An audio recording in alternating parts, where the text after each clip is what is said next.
Hi, everyone. I know that you are super excited to hear another conversation with one of our Psychic Mastery 1 students who has now moved to Psychic Mastery 2, but she will be able to give you a lot of information about her experiences and how it's really impacted her life. And I know that you're going to hear things about her story and just who she is as a person that you're going to be able to relate to. So thanks so much for joining in, tuning in, hanging in, and we'll be happy to read your comments and things as things come up for you. So thank you, Gia Stoll, for joining me today. I think we've done this a couple of times over the past couple of years, but I know that you so love the techniques, and even though you were nervous, that you really wanted to come and share about that. So I really appreciate, because it's not easy to hop on and go live and have everybody tuning in. And we kind of call it a little bit of coming out of the intuitive closet, right? It kind of feels like that. It actually does kind of feel like that. That was one thought that came to me. It's like, okay, I'm working on owning this mystic in me, Yes, my inner So mystic. I love my that. inner mystic. Yeah. Yeah, So I love that.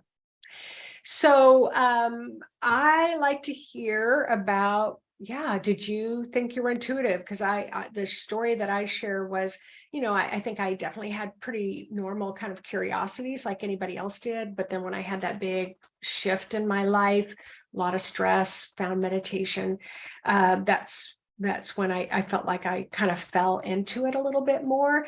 But I'd be interested to hear, when did you realize you were intuitive and had that kind of interest? so I would say I don't know if I would have been able to identify it as being intuitive, but I definitely know that I knew where I stood as I was growing up. Like I had very clear feelings about things, very clear intentions about things, and a very kind of solid sense of myself. Mhm. Um, and so when things didn't feel quite right, I reacted, whether that was the way people expected it to be a reaction. But I definitely had a sense of like, okay, here I am. This is what I feel like my purpose and intention is. And if it didn't Wow. fit in, then I would kind of be trying to figure out why and what happened. So I think where I would maybe as I was in high school, college age is maybe more of where I could label myself as having that sense of intuition or connecting with like an inner sense of some kind of guidance or wisdom that what didn't feel Mhm. like book knowledge, right? So in college and in high school, creative arts was something I've always loved, and I still am Okay. working on bringing that back into my life. And I do know that at times in that process of creating, I very much felt like I was connecting in with something else that When felt you were sort of doing the art. when I was in creative process. Okay. Wow. Yeah, so that definitely,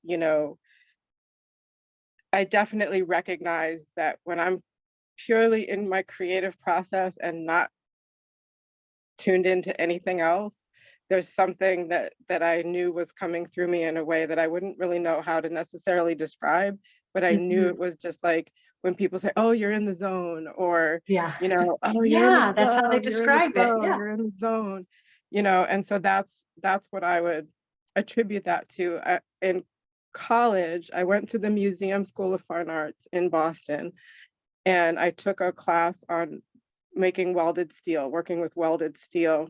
And the sessions were like 3-hour session times. And I remember being in one of those sessions in the studio, just working, working, working. And then it was kind of like somebody had to tap me on the shoulder and be like, okay, time's up.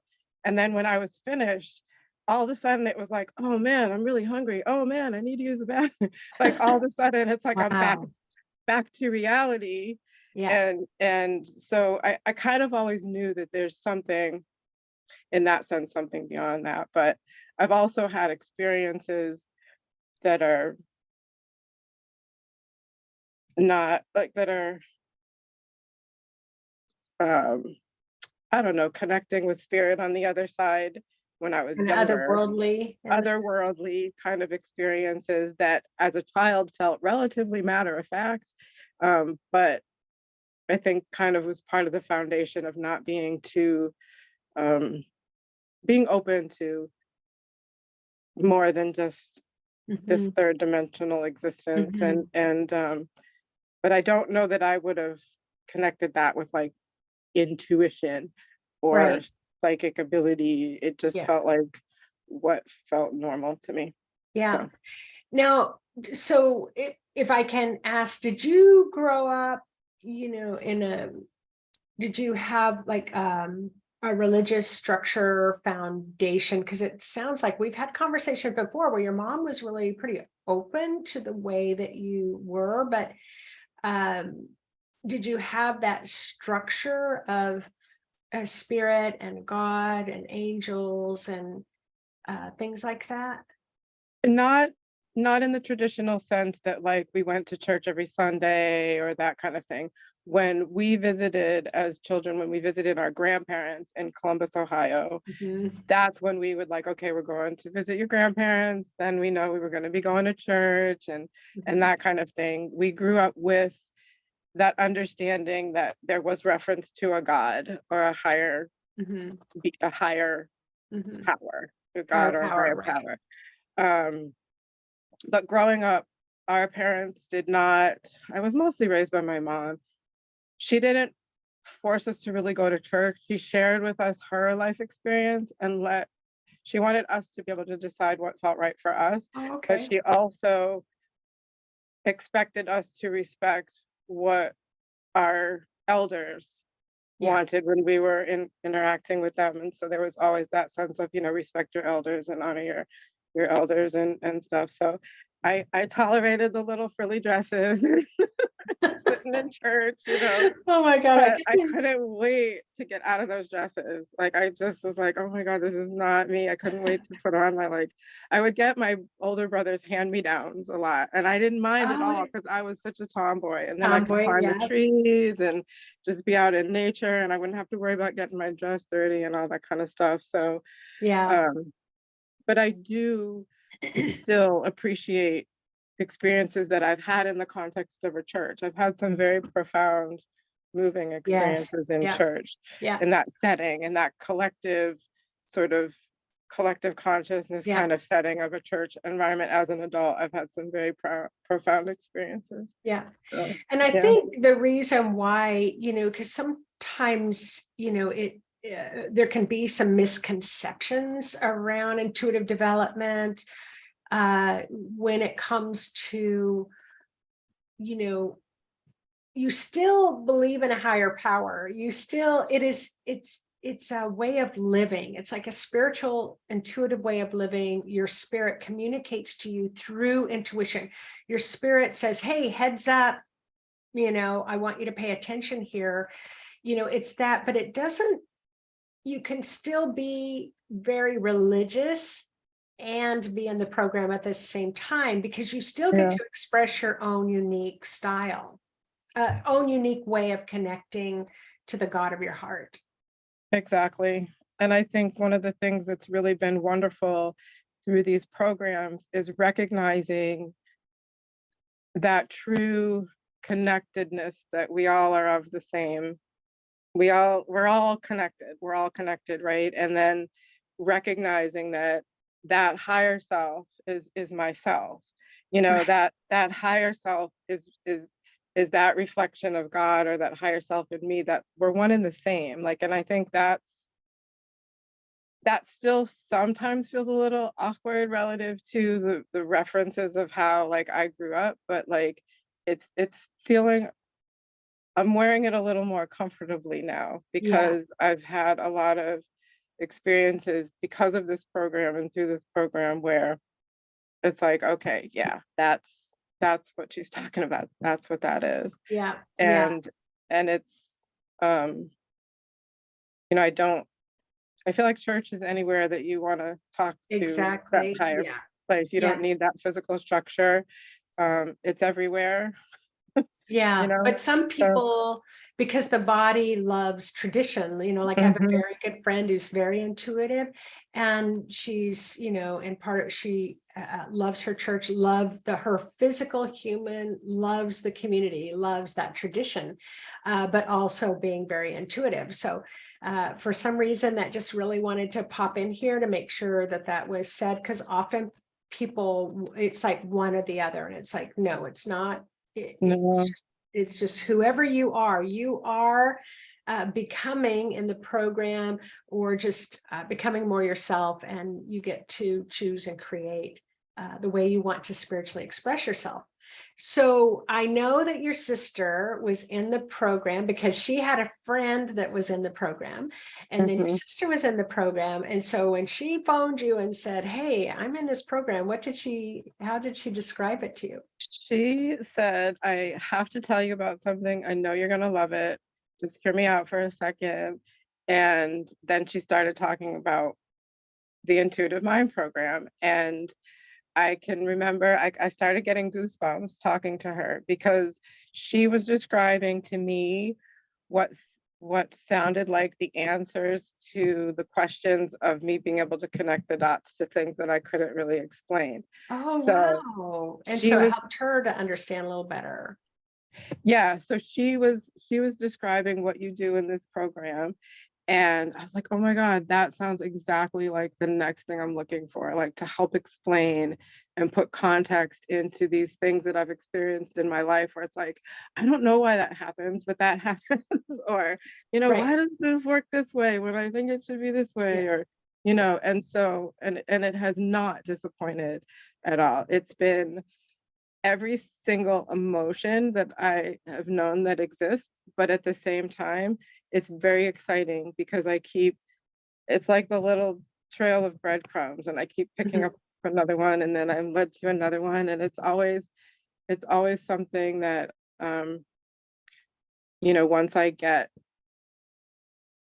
into the flow of doing it, I realize how much of an effective tool it is. Yes, absolutely. And so because often, I definitely use the tools in every aspect of my life. I was just talking to you because I know that you work with at an animal clinic, and so I was talking to you about choosing it's a dog trainer, a professional dog trainer, because I have a new little puppy. And we walked in, and I looked at several, but I just felt this heart connection with this one. And we walked in, and Yvonne was like, I think I shared with her the wrong website. She goes, "This isn't the person that you sent me the info on." I'm like, "No, but he's the right person." And it was funny because at the end, he looked at me and he said, "When you looked at me and you said he's the right person," he said, "I felt that in my body." Yeah. And so I even to choose a dentist or any, really practical reasons. But do you use it in your work at all? I do, especially now that I'm more comfortable with the techniques. I use grounding a lot when I'm able to intentionally do it. I talk to people on the phone all day, every day, for Uh, any kind of reason. So sometimes people are really highly stressed because they're talking about their sick animal or there's an emergency going on and they're really stressed, or they're frustrated because, they were charged too much and they have a complaint about something, or they're just impatient because they just are in a hurry. So, one of the things that I find most useful when I can do it intentionally is grounding. mhm. So, staying grounded and disconnected from jumping into their issue because I'm empathetic, right? Yeah, So, you want to it's like help. You want to be you helpful. You want to want to help make and things. everything, but just, staying grounded and remembering that active listening is the best tool. Mhm. And when I'm grounded, I'm less worried about, am I going to get all the information I need? I can listen better. I'm Mhm. able to multitask while they're talking so that I have Mhm. an opportunity to hold space for them to kind of air off that stress. Yeah. But the other thing that's helpful is the boundary rows, putting up the boundary rows. Mhm. And then now that I'm remembering to do it more consistently, um, releasing other people's energy from my energy field Yeah, more daily, and yeah, just kind of clearing all that out and remembering that it even though I don't know them and I'm not seeing them, yeah. you know, that energy still Yeah, we blend. transfers, Yeah, right? it's human nature to our energies are going to blend. And so can you feel that when you come home at the end of the day and you let go Yes, of the energies? yeah. I work from home, and so the room that I have as my office is also the room I meditate in, and I think that's kind of helpful, Oh, yeah.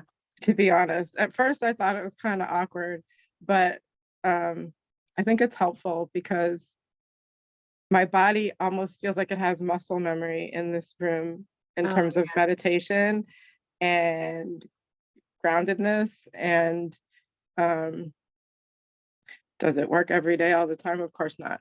But but yeah. it's much easier to just kind of go from call to call, get into it, disconnect, go into the next one, disconnect, go into the next one, disconnect, and then at the end Yeah. of the day, it just kind of Nice. sweep up the floor. Well, and Yeah. that's one of the things in the program that we recommend, like when you first get started, to find like a chair, or find a place that's going to be your meditation place, or find a cloth or light a candle, like that when you sit in that chair, even if you're so stressed, you've got that memory in the chair, the energy of that chair. I mean, for sure you're going to travel and you're going to meditate in all kinds of places, but when you're first starting to learn it, it is really helpful to have a Yep. place. Yeah. And also being able to know and experience now more that it is possible to actually multitask while I'm on the phone. I can be intentionally grounding myself, Yes. and the more that I do that successfully, I'm like, oh wow, okay, that worked better than I thought I did. Yes.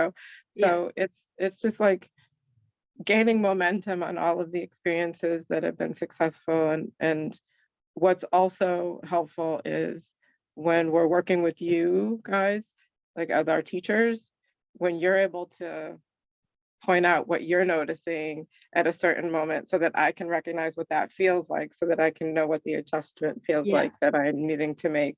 And that was really great. That's Yeah. helpful to have. So Yeah.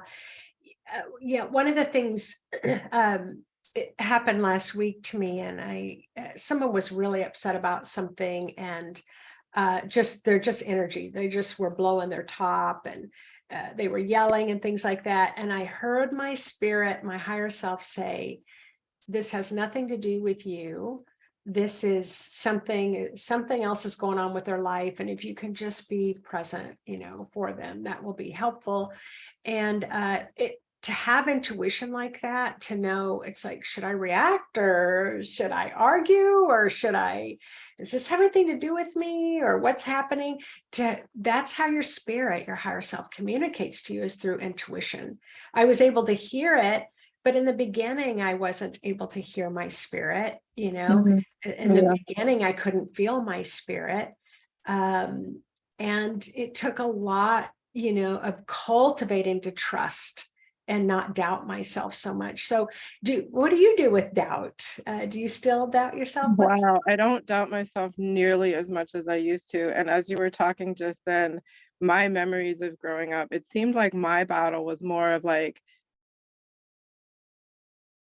I worked hard to doubt because people were telling me I shouldn't trust what I was knowing in an indirect way.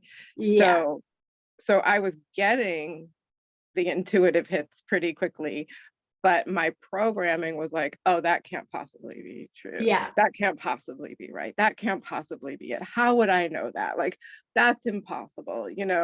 And so that was the nurture aspect of my life, was like, how do I nurture that out of myself, is what people were telling me to do. But that didn't always feel comfortable, but I didn't always know how to name it. But now I don't doubt myself nearly as much. And I play around with like when I'm on the phone and I'm like, okay, what appointment time do you want? Like I play around with seeing if I can pick up on Oh, what appointment yes. time they're gonna choose. And Yeah. I'm more correct more often than not, you know? Yes. Yeah. And so it's fun to kind of play around like that, and it helps with my confidence just with those little things, so that when Yeah. the more profound issues that I'm trying to work out, I can trust myself more with what Yeah. I'm getting with that. And Yeah. Yeah. I used to play that when I taught classes in person. And it would be like, okay, I wonder how many people are going to show up. And this is sometimes, I do meditations for the community. So I would just kind of like, people knew randomly, it's like, you can come on Tuesday nights at 6 o'clock. I'm going to do a meditation. So I would set up the number of chairs that I intuitively felt, and most of the time it was pretty accurate. So I love how you put that, Gia, because when you can practice in those ways where nobody's going to get hurt, yeah, it's pretty it's benign, right? Yeah. no weight on it, right? So that really trust it more. Mm-hmm. Yeah. Yeah. When the bigger Yeah. things come up. Yeah. Yeah. So how long were you in this Psychic Mastery One program? Were you in a couple of I years? did it twice. Yeah, I that's what did I it twice. thought. Yeah. Yeah. And then you made the big decision to apply for Psychic Mastery 2. So you decided, as Maura would call it, leveling up. You wanted to kind of Yeah. level up in your ability and the accuracy of your ability. Yeah. And so what made you decide to go to the next level in your training? I just felt like I was ready. I just felt ready to take the next step, even though I still don't really know where it's leading. I just felt pulled and ready to do So it. kind of like when you were a kid, you Yeah. just knew, you I just just knew what you kind of knew. yeah, I just kind of knew. What I also am really excited about is, again, I don't have any clear plan, so to speak, but I have a knowing Uh-huh. of what's coming. It's just not clear yet. There's about how this practice will manifest creatively for me, like in my creative arts. Like I just feel like there's something big on the horizon with that for me, and Nice. I'm really excited about exploring that. Um, and it has almost everything to do with, I think at one point I was brainstorming with how I would describe that, but I feel like I want to be able to visually help other people interpret what their spirit is sharing with them. Mm, So if I mm. read for somebody and I did a rose reading and they wanted to capture the imagery of a Oh, moment yeah. of Yeah. that, like I Yeah. felt like this is something that I feel like I want to be able to maybe explore Mhm. in a visually artistic way, Yeah. Beautiful. something Beautiful. like that. Yeah. So Well, so just to let people know, in the Psychic Mastery One program, so psychic means soul, means spirit or the breath of spirit. It's a Greek word. And so I didn't want to name it psychic. I'm like, yeah, nobody's ever going to want to sign up for a class that's named psychic. But my spirit was like, you need to name it psychic because it used to have a really beautiful meaning. mm, And that beautiful meaning was taken away, and you need to start taking that back. So that's why I named it that. But in Psychic Mastery One, it's a very deeply personal journey between your body, your body, your spirit. Is a personal journey, and yet you're within that spiritual community. In yeah, Psychic Mastery 2, that's where you've got your personal journey, but now you're going to learn how to share it with another person. And that's what you're talking about, is using your artwork, sharing the intuitive things you're picking up about another person, maybe through artwork. yes, Nice. absolutely. I love it. And may I just go back to to the context of church and group Okay. and Yeah. church community, there was one thing that I I really wanted to share. Sometimes for me, you know how in a church context, sometimes people use the word fellowship. Mhm. So for me, these communities feel like my church. Oh, okay. You know what I mean? Like Your in fellowship. Yeah. my fellowship. And so, but on another level, when I've had experiences in church, I think the group magnifies the experience. Yes. The group magnifies the experience. And I think, you know, when there's some kind of common energetic vibrational thread in that group, that's when I've experienced those things at Yeah. church, those moving Yeah. experiences. And Yeah. and so I absolutely agree that it carries over into any kind of context, any kind of building, any kind of place or space. Sometimes that collective group is Yeah. what really helps to enhance that experience. Yeah. So I just Yeah. wanted to share that too. Yeah. It's, we didn't do a lot of group stuff. I think COVID is what really changed that for us. Oh yeah, Most, good point. yeah, because mostly any group stuff I'd done in person, I had what do they call, brick and mortar building. And I always thought that you needed to connect in person at the human level to be able to have a connection. And so when COVID hit, it was like, is it possible to create meaningful relationships while being on Zoom? And so that's always been my intention. It's like, how can we create meaningful relationships? And I think we're doing a pretty good job. I would agree with that 100%. Yeah. I don't know it any other way. Yeah. So as significant as it is for me, like, and I keep having to remind myself, oh my God, I've never really met you. I've never met you in person. I've never met any of these people in person. But I like, but the connection is there undeniably, undeniably. So you have succeeded.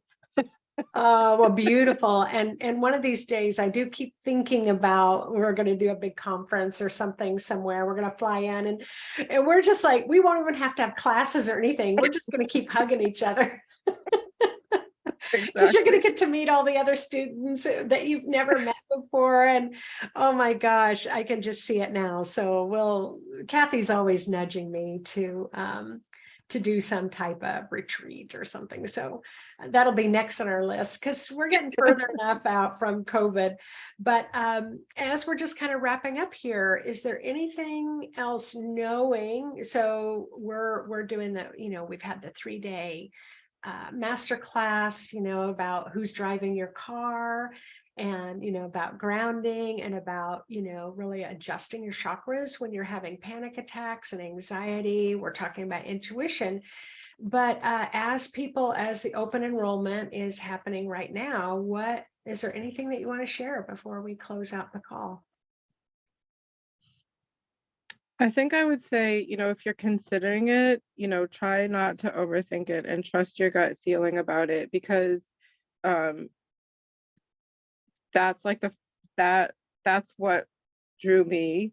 And also know that like it's a bumpy road, it's not a smooth sailing kind of thing. So uh, know that you're going to be able to hold space for all of that and learn how to manage all of that in a group and a community that is so very supportive and understanding. And so, um, yeah, that's what I would say. Okay, I'm just going to ask you one more question before we close up. And that's a beautiful answer because that's what our programs are all about. You have to get your own answers. You have to Hmm. get your own answers about your relationship with the divine, your own answers about your body, your own answers about choices that you make in life. But everyone that I've talked to, and always they talk about the healing aspect, that they were so surprised at the depth of the healing. But then my question was, yeah, but we know how to have fun too. Like it can be Yes, fun we and we can do. laugh a lot. Yes. You help us remember that too, even when it's hard for us in the moment. But yes, You are always reminding us that spirit loves to have fun and to be Yeah. playful and to talk in riddles and, so, just go with it. One of my favorite things that I've latched onto now is like the whole Alice in Wonderland theme of like, I'll just follow you down the rabbit hole to see where I go. Because usually where I end up seems very kind of not what I expected, but exactly on point once I get, Exactly. so it's just like, just go with it. Just go with it. Oh, I love that. Follow you down the rabbit hole. Yeah, well, the thing about it is, and I will just say, when I came to this way of healing myself, I was so scared and so terrified, and I didn't trust anybody. I didn't trust myself. I didn't have respect for myself. I second guessed myself a lot. But it was important that I felt safe. Mhm. That was number one, that I felt safe, because it feels vulnerable, right? To be in front of other people, or even just Absolutely. going in. And so, yeah, it's really important to know that, yeah, everybody that joined, you're in a safe place and well supported and really loved, and lots of hearts and compassion and lots of laughter too. Yeah, absolutely. Yeah. All right. Thanks so much, Gia. You're welcome. Just ask you to stay on after I stop the recording. Okay. For just a couple of minutes with me. Okay. Yep. All right. Take care, everyone. Thanks so much. Please write a comment in the comment section for Gia, especially if there was any aspect of this conversation that we had that really spoke to you. Any questions that you might have that may have come up. And thanks again for listening in. Bye-bye.